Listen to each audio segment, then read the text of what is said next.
सीधा रुख कर रहे हैं इस वक्त की बड़ी खबर का। मुंबई के एक स्कूल की बस में आग लगी है। विद्यानिधि स्कूल परिसर में खड़ी बस में अचानक आग लग गई है। बस में आग लगने की बस में आग लगाने की आशंका जताई जा रही है। दमकल विभाग ने कड़ी मशक्कत के बाद आग पर काबू पा लिया है। इस वक्त की बड़ी खबर मुंबई से आ रही है, जहां पर विद्यानिधि स्कूल परिसर में खड़ी एक बस में अचानक आग लग गई, लेकिन इसके साथ ही माना जा रहा है कि ये आग जानबूझकर लगाई गई है। दमकल विभाग ने कड़ी मशक्कत के बाद इस आग पर फिलहाल काबू पा लिया है। विद्यानिधि स्कूल की ये बस है जिसमें अचानक आग लग गई। हालांकि दमकल विभाग की गाड़ियां मौके पर पहुंच गईं और इस आग को बुझा दिया गया।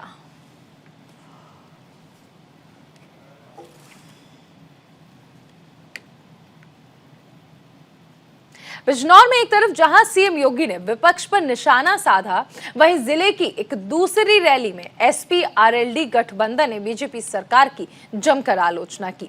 एसपी प्रमुख अखिलेश यादव ने कहा कि समाजवादी पार्टी की सरकार आई तो वो किसान स्मारक बनाएंगे और शहीद किसानों के परिवारों को 25 लाख रुपए की मदद दी जाएगी।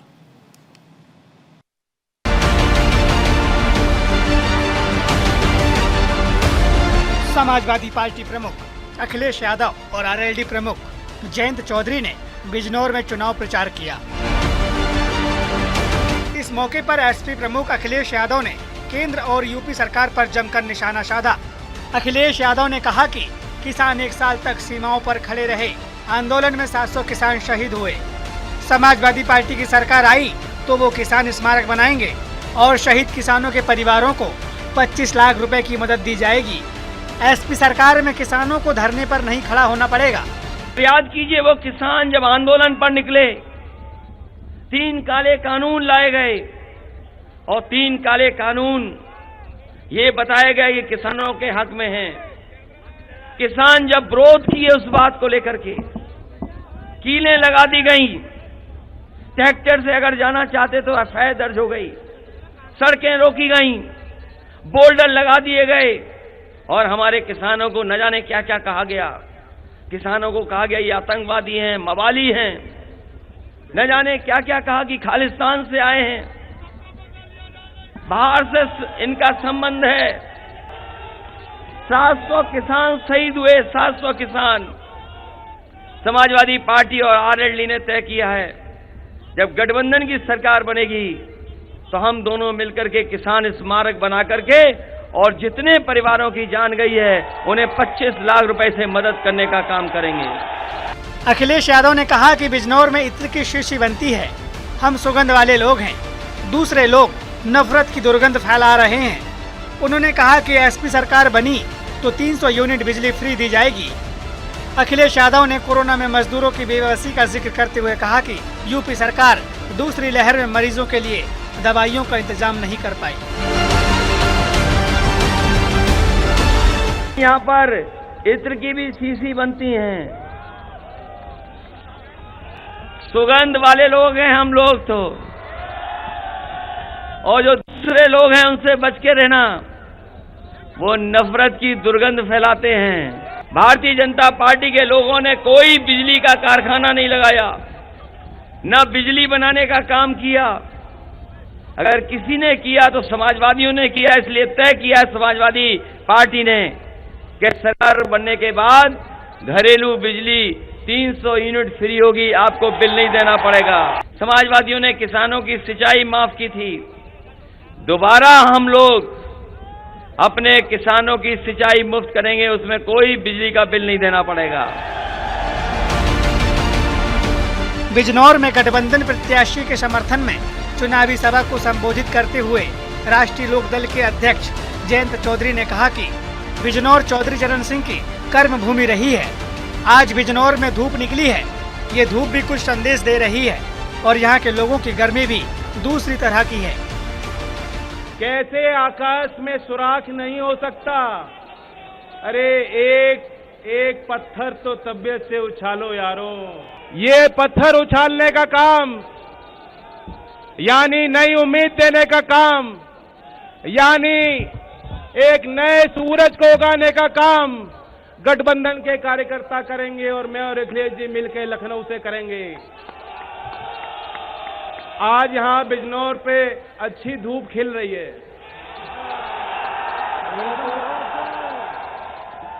इस धूप की खबर दिल्ली तक जा रही है और आपकी गर्मी भी खूब दिख रही है। आने वाली 14 तारीख तक गर्म रहना है। बिजनौर में एसपी गठबंधन के चुनाव प्रचार के दौरान काफी संख्या में लोगों की भीड़ उमड़ी। यूपी विधानसभा चुनाव के दूसरे चरण में 14 फरवरी को वोटिंग होगी। इसमें बिजनौर जिला भी शामिल है। बिजनौर में कुल 8 विधानसभा सीट हैं। Bureau report, news India.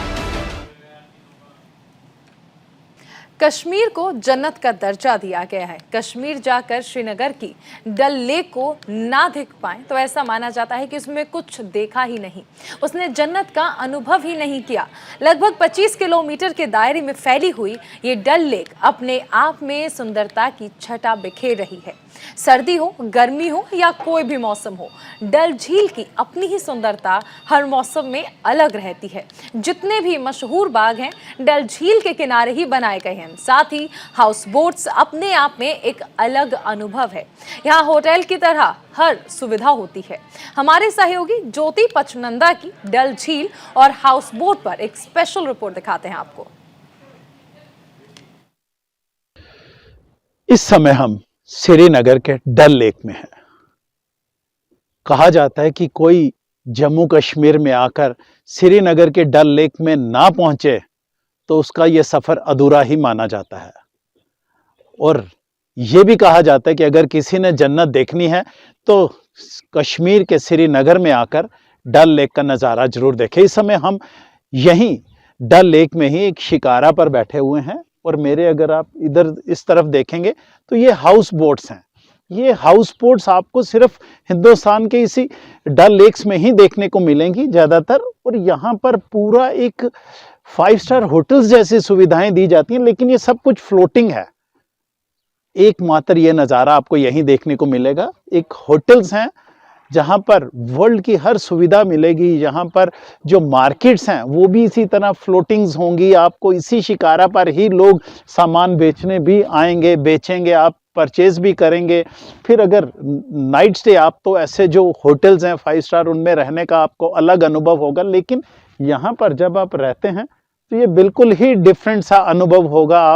आप यहाँ देख भी रहे हैं कि पर्यटक हैं जो यहाँ पर बिल्कुल डल लेक पर ही रह रहे हैं। और यहाँ हाउस बोट्स में जब ये रहते हैं तो ये थोड़ा सा बिल्कुल डिफरेंट एक्सपीरियंस सा होता है। डल लेक के इस तरफ अगर आप देखेंगे तो जितने भी निशात गार्डन है, शालीमार बाग हैं, या जो भी यहाँ पर खूबसूरती के जितने भी मंजर हैं वो इसी डल लेक के आगे पीछे ही जुड़े हुए हैं।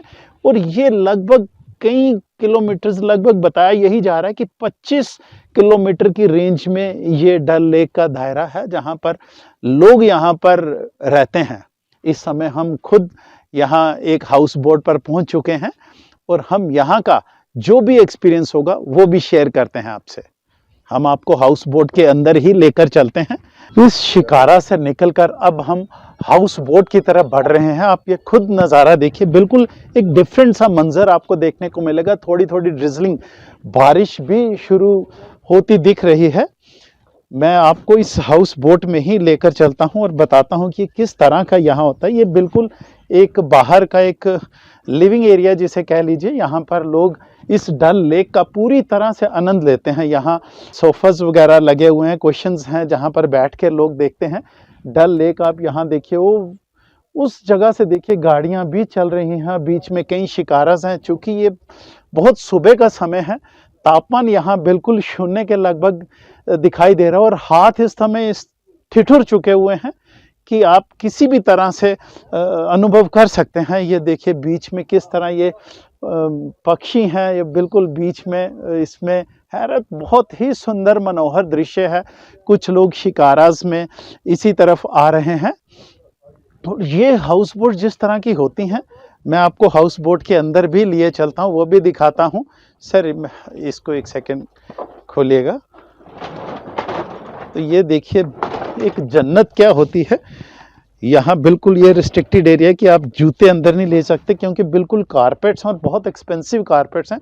तो आप ये देखिए कि किस तरह कश्मीर की जो माहीन कारीगरी है उसका उत्कृष्ट नमूना है। यहाँ बुखारी लगी हुई हैं तापमान को मेंटेन करने के लिए, क्योंकि बहुत सर्दी है। इनकी वजह से यहाँ पर लकड़ी से आग जलाई जाती है, धुआं इनका बाहर जरूर जाता है।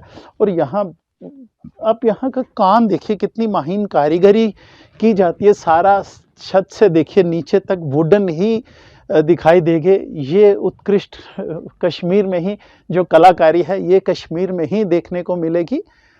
तो कुल मिलाकर यहाँ का जो अनुभव है बेहद अलग है, बेहद डिफरेंट जिसे आप कह लीजिए। उसके बाद ये डाइनिंग हॉल है। डाइनिंग हॉल में भी आप देखिए कि किस तरह का व्यवस्था है, और ये सब आपको पानी के ऊपर दिखाई दे रहा है। एक फ्लोटिंग हाउस बोट्स हैं जहां पर ये सारी सुविधाएं आपको मिल रही हैं। शैंडलर्स लगे हैं, एयर कंडीशन भी हैं, हालांकि यहाँ इनकी जरूरत नहीं, लेकिन वार्मर्स के लिए इनका उपयोग किया जाता है। बीच में आप लकड़ी के ये सारे पेपर माशी का वर्क है, ये लकड़ी, ये सिर्फ कश्मीर में ही आपको ऐसी कलाकारियाँ देखने को मिलेंगी। और ये जो एरिया है ये बिल्कुल होटल्स आप जिनको कह सकते हैं कि यहाँ जो होटल्स हैं, रूम्स हैं, वो अवेलेबल रहते हैं। तापमान यहाँ इस समय बिल्कुल शून्य से भी कम है। मैं एक बार आपको फिर से डल लेक का ही दृश्य दिखाना चाहता हूँ, लेकिन बेहतरीन एक्सपीरियंस डिफरेंट है। कोई भी यहाँ जब आता है, जब वो एक कश्मीर में इन हाउस बोट्स में ना पहुँचे, डल लेक का सफ़र ना करे, तो उसका ये सफ़र अधूरा ही माना जाता है। इस समय श्रीनगर डल लेक से बुलबुल हाउस बोट के अंदर से जो